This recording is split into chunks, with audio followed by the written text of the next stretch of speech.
பிப்ரவரி 10.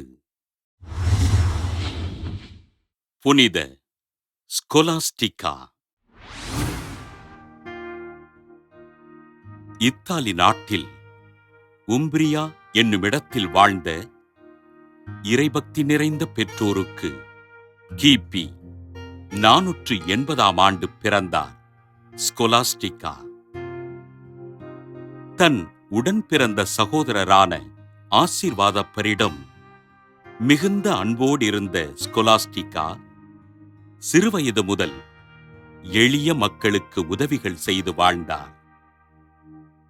தன் சகோதரரான ஆசீர்வாதப்பர் மோண்டே காசினோ பகுதிக்குச் சென்று துறவற மடம் தொடங்க ஸ்கொலாஸ்டிகா லாம்பரியலோ என்னும் இடத்தில் பெண்களுக்கென்று துறவு மடத்தினை கட்டி எழுப்பி இறைப்பணிகளை மேற்கொண்டார். ஆண்டிற்கு ஒருமுறை தன் சகோதரரான ஆசீர்வாதப்பரை சந்தித்து தனது இறைப்பணிகளை குறித்து உரையாடிய ஸ்கொலாஸ்டிகா தான் நிறுவிய துறவு மடத்தினை இறைவன் தங்கும் ஆலயமாக உருவாக்கினார். தன் சபையின் அனைத்து சகோதரிகளிடமும் அன்போடு இருந்து அவர்களை வழிநடத்திய ஸ்கொலாஸ்டிகா குழந்தைகளுக்கும் எளிய மக்களுக்கும் ஆண்டவரை அறிவித்து இறைப்பணிகளைச் செய்தார்.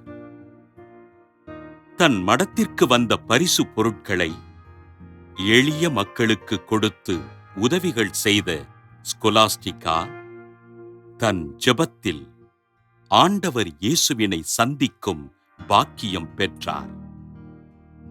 பணிச்சுமையினால் உடல் நலம் பாதிக்கப்பட்டு தான் மரணமடைய இருப்பதினை தன் சகோதரர் ஆசீர்வாதப்பரிடம் முன்னறிவித்த ஸ்கொலாஸ்டிகா கிபி 547 ஆண்டு பிப்ரவரி மாதம் 10 நாள் விண்ணகமடைந்தார்.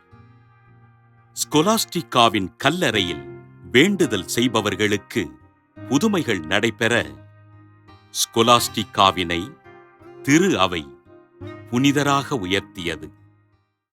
புனித ஸ்கொலாஸ்டிகா திருவிழாவினை கொண்டாடுகின்ற நாம் ஏழை மக்களுக்கு உதவிகள் செய்து அவர்கள் வாழ்வின் முன்னேற்றத்திற்காக ஆண்டவரிடம் ஜெபிப்போம்.